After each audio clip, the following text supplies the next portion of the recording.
But then we have all these standards for men, and we're still actively seeking for men in the midst of our hurt while inadvertently telling them to go to therapy. We do not practice what we preach.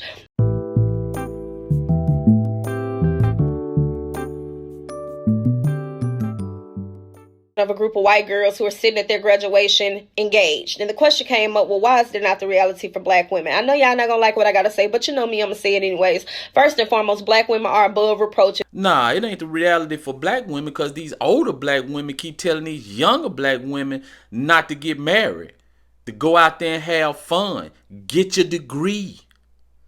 And that's only a nice way of just telling the young women to basically sleep around, run up your body count, risk getting pregnant out of wedlock, becoming a single mother, and risk getting a disease. If it don't validate us or excuse our bad behavior, we don't want to hear it. Instead, we'll say, well, men do it too. Secondly, we'll find every excuse in the world to validate why we don't want to be married or why we don't want to be in a relationship. Well, they get cheated on. Well, they do this. Well, they do that. But then we have all these standards for men, and we're still actively seeking for men in the midst of our hurt while inadvertently telling them to go to therapy. We do not practice what we preach. Every now and then you'll run across a woman that's spot on, and this lady is speaking the truth.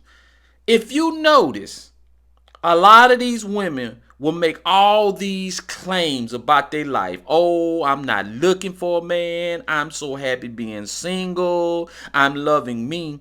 All while at the same time, they back and forth on these dating sites, sleeping around, building up their roster, orbiters, and pretending that they're not looking when they really are. Claiming that they waiting on God to send them somebody, but they continuously looking, all while the man that they really want, he ain't checking for them. Then they come up with all these ridiculous demands for men that they halfway like. And at the same time, they don't want any demands placed on them. Basically, they want you to take them as they are. Thirdly, the independent woman is a myth. Actually cared about being independent and it was something that made you happy, you would not have all these standards to negate your independence. Nobody wants to relinquish power. You'll find every excuse in the world to not be submissive and wonder why white women can get away with their bad behavior. We take everything bad from white women, except for the fact using marriage to our own benefit. But you'll run to the child support office though. Equality against men, and the only time we actually want to be equal to men is when it comes to degenerate behavior, hypersexuality, abusing or abandoning children. Even when it comes to the gold digger conversation, what you don't see those other women do, even when they are just screwing men for money, is bashing men, inadvertently making men feel like they're not important.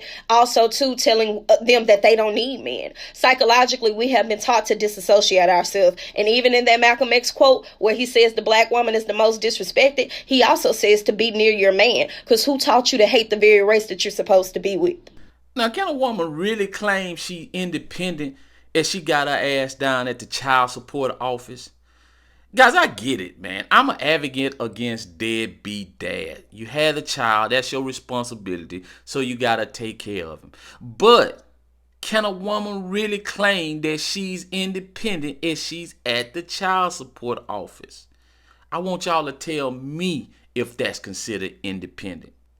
I can definitely agree that, guys, that women want to be equal to men when it comes to running off at the mouth, when it comes to want to be in control and being promiscuous. And what it all boils down to is women want to do whatever they want to do like men, but they don't want to face the consequences the same way that men have to face consequences.